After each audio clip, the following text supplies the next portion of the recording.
धोखा देगा, कोई तुम्हें पीछे से वार करेगा, कोई तुम्हारे बारे में बुरा बोलेगा। लेकिन असली सवाल यह है कि क्या तुम अपनी जिंदगी उनकी बुराई के बोझ में जीना चाहते हो? तुम्हें समझना होगा सामने वाला कैसा है, ये उसकी समस्या है, लेकिन तुम अपनी आत्मा को किस दिशा में ले जा रहे हो, ये तुम्हारी जिम्मेदारी है। वो बुरा है, ये उसकी कहानी है। तुम अपनी फिक्र करो, यही तुम्हारी कहानी है। आनंदित होने का एक ही उपाय, मात्र एक ही उपाय है। कभी दूसरा उपाय नहीं रहा, आज भी नहीं है, आगे भी कभी नहीं होगा। ध्यान के अतिरिक्त आनंदित होने का कोई उपाय नहीं। आनंदित होने का एक ही उपाय।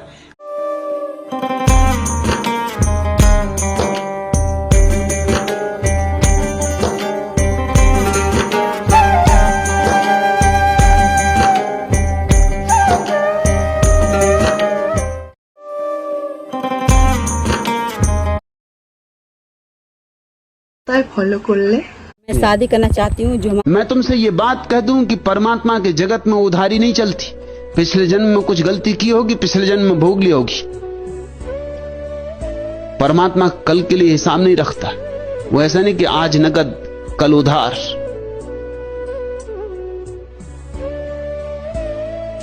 नगद ही नगद है, आज भी नगद और कल भी नगद। आग में हाथ डालोगे अभी जलेगा कि अगले जन्म में जलेगा?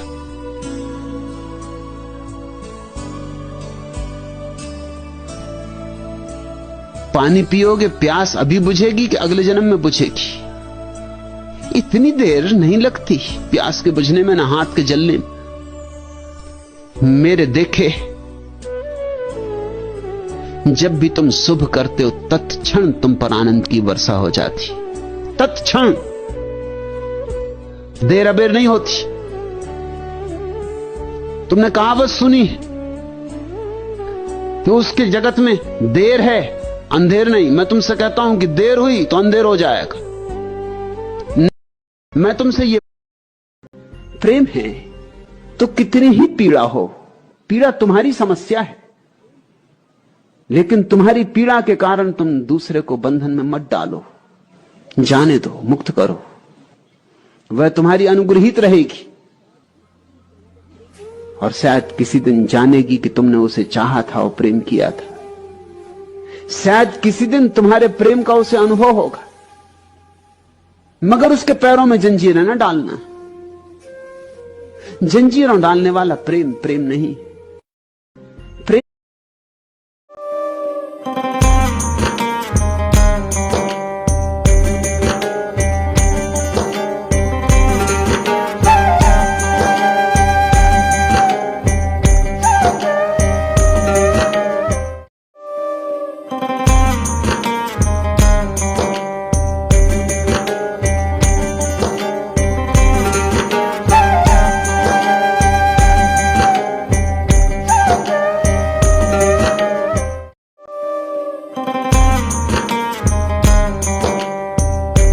अगर परमात्मा ही चला रहा है और हम भी नहीं चाहते, और फिर आप तो कहते हैं कि हमारे चाहने से कुछ होता नहीं, हम चाहें भी तो भी परमात्मा जो चाहता है उससे अन्यथा नहीं हो सकता।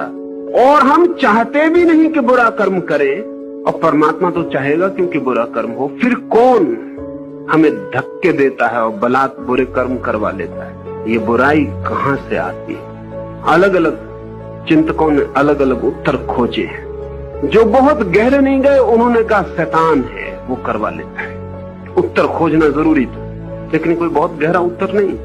वो कहते हैं डेविल है, एक पापात्मा है, वो सब करवा लेता है। लेकिन ये उत्तर बहुत गहरा नहीं है, क्योंकि अर्जुन को अगर ये उत्तर दिया जाए तो अर्जुन कहेगा वो परमात्मा उस पापात्मा पर कुछ नहीं कर पाता, वो परमात्मा उस शैतान को कुछ नहीं कर पाता। तो क्या वो शैतान परमात्मा से भी ज्यादा शक्तिशाली है?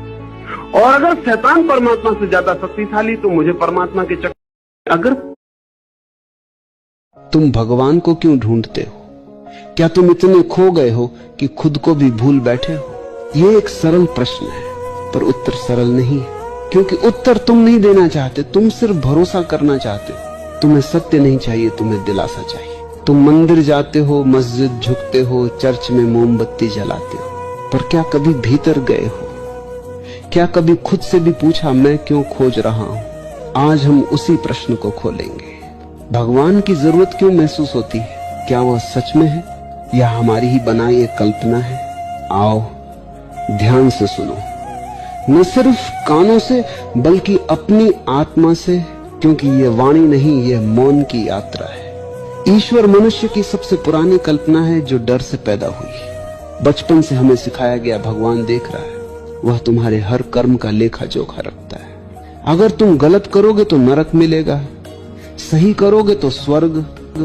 क्या ये कोई प्रेम है या सिर्फ व्यापार? ध्यान दो, ये एक मानसिक गुलामी है, एक डर का व्यापार। तुम्हारे माँ बाप ने डराया, गुरु ने डराया, धर्म ने डराया, और अब तुम उसी डर से झुके हो भगवान के नाम पर। सच तो यह है, तुम्हें भगवान नहीं चाहिए था, तुम्हें सुरक्षा चाहिए थी, तुम्हें सहारा चाहिए था, तुम्हें कोई ऐसा चाहिए था जो तुम्हारी जिम्मेदारी उठा ले। जब तुम अकेले होते हो तो तुम्हें भगवान याद आता है।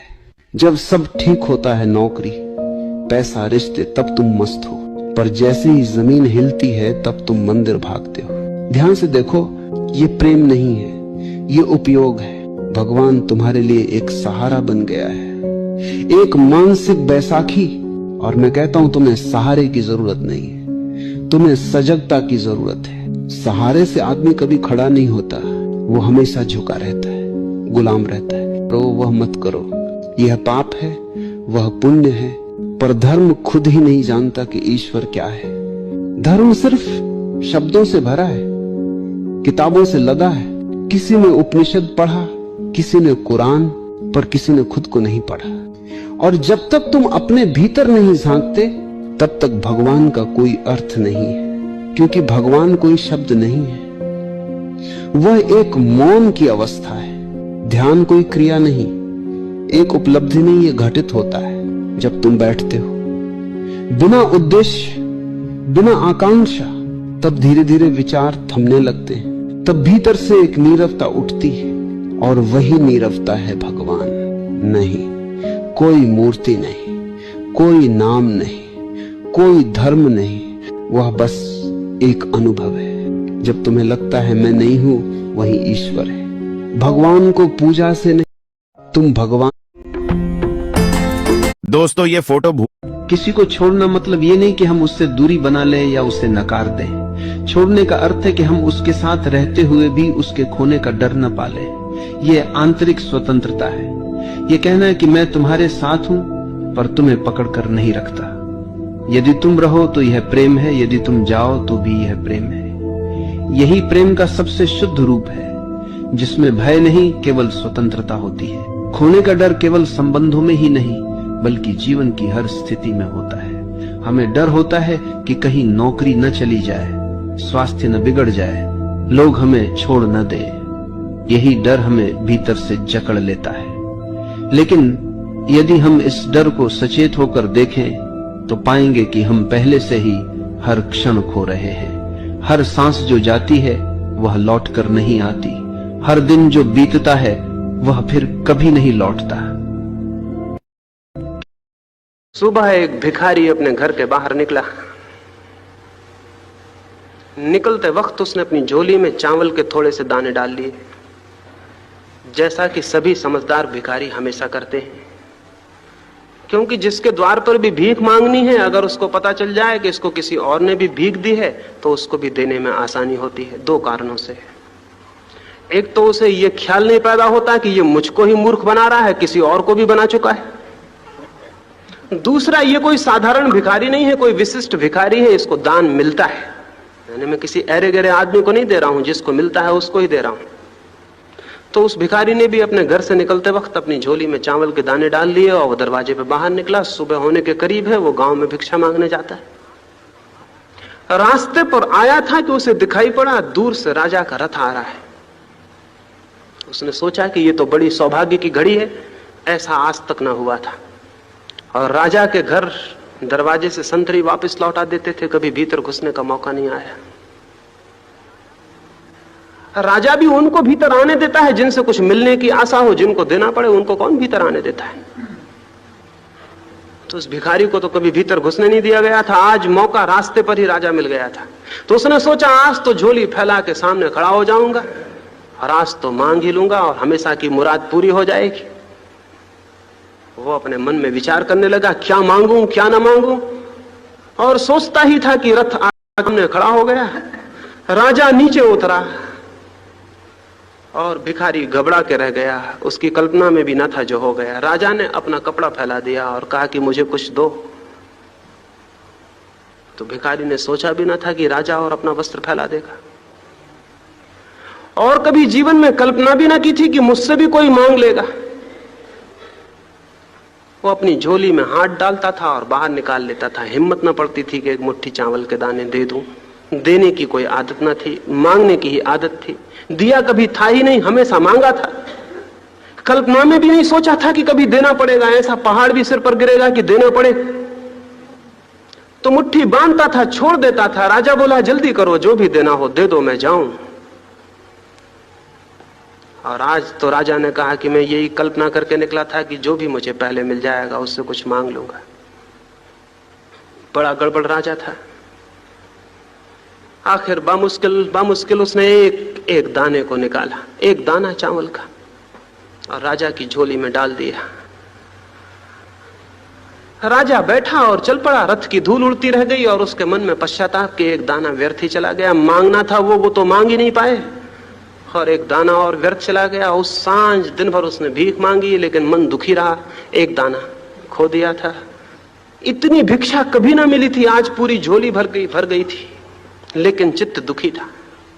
एक दाना कम था। घर लौटा, पत्नी ने पूछा तो कहा इतने उदास, आज तो झोली पूरी भरी है, इतनी तो कभी ना भरी थी।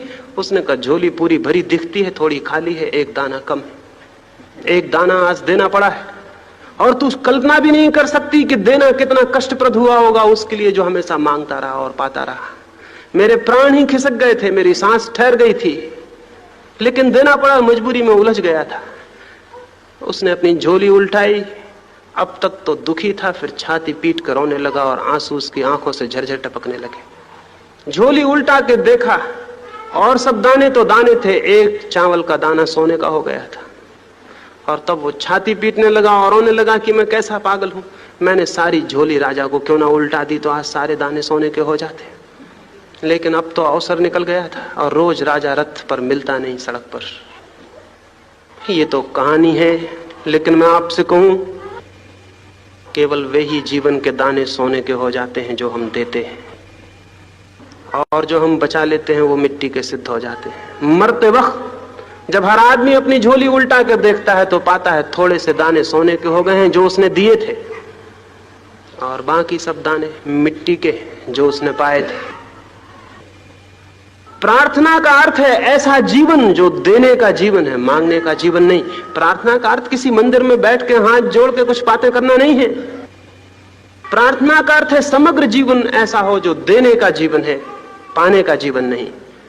जिसके जीवन में जितना दान है, समग्र भूत अपने प्राणों का, अपनी शक्तियों का, अपनी ऊर्जाओं का, अपने प्रेम का, अपनी दया का, उसका जीवन उतना ही प्रार्थनापूर्ण है।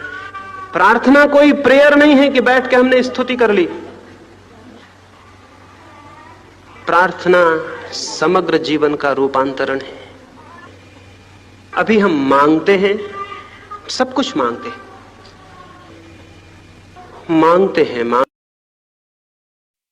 दुनिया में 3 तरह के प्रेम है। एक तो प्रेम है किसी के शरीर के साथ प्रेम में पड़ जाना, वो क्षुद्रतम है, वो जल्दी ही आता और चला जाता,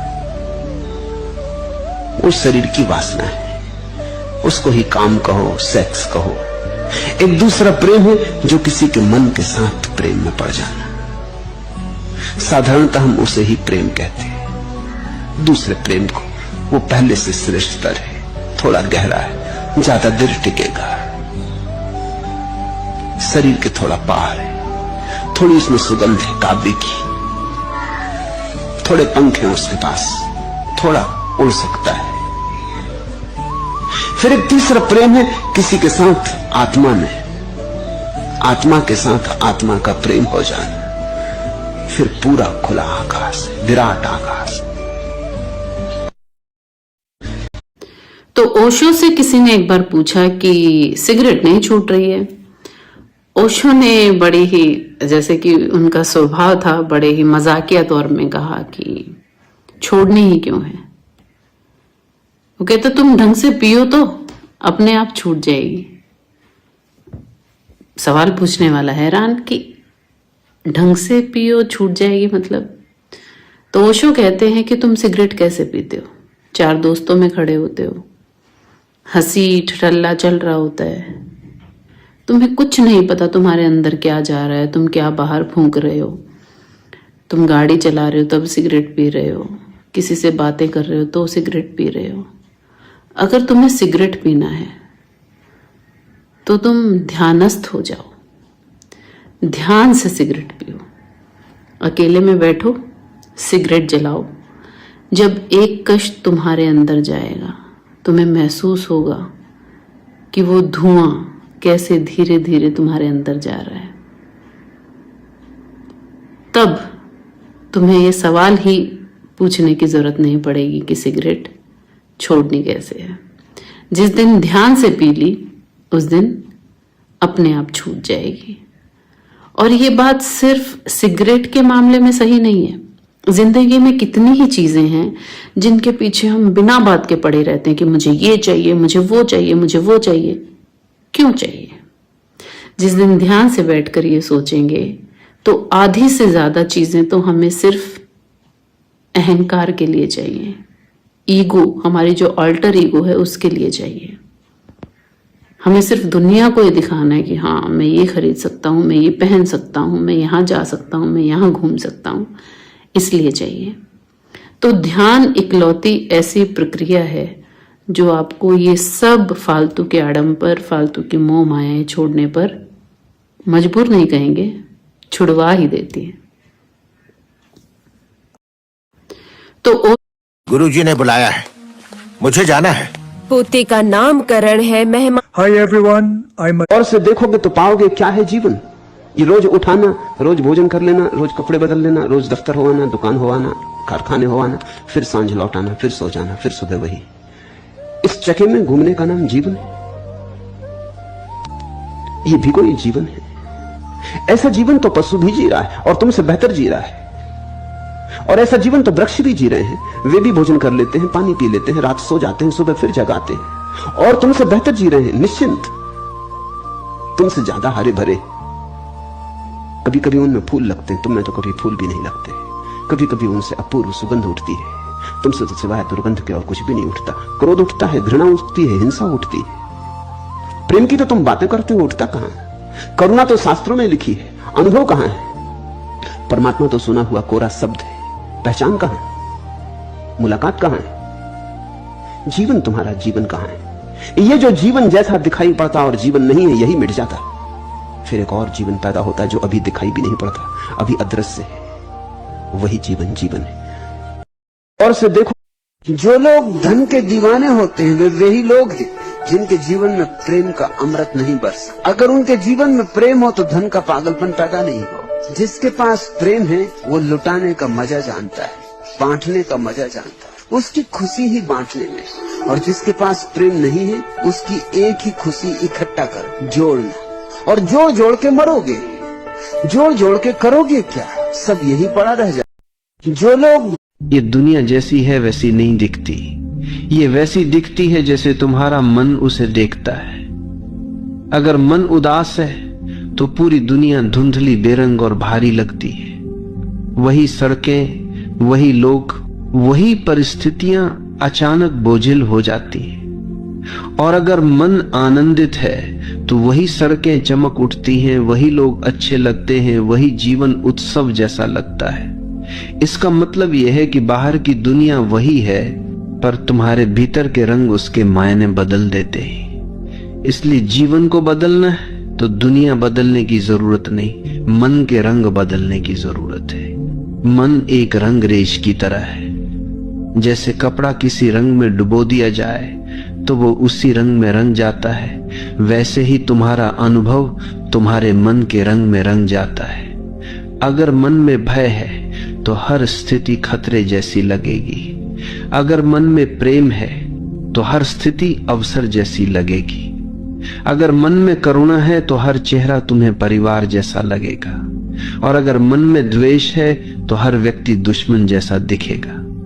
इसका अर्थ यह है कि वास्तविकता वही है, लेकिन अनुभव तुम्हारे मन के चश्मे से होकर आता है। लोग अक्सर सोचते हैं कि दुनिया खराब है, लोग बुरे हैं, परिस्थितियां कठिन हैं, लेकिन क्या कभी हमने यह देखा कि हम जिस नजरिए से देखते हैं वही हमारी दुनिया की परिभाषा तय करता है? अगर तुम नकारात्मक सोच के साथ जी रहे हो तो तुम्हें हर जगह केवल अंधेरा ही दिखाई देगा, लेकिन अगर तुम्हारे भीतर सकारात्मकता का दीपक जलता है तो अंधेरे में भी तुम्हें रोशनी की किरणें मिल जाएंगी। दुनिया तुम्हारे मन का प्रतिबिंब है, इसलिए दुनिया बदलने की नहीं, मन बदलने की जरूरत है।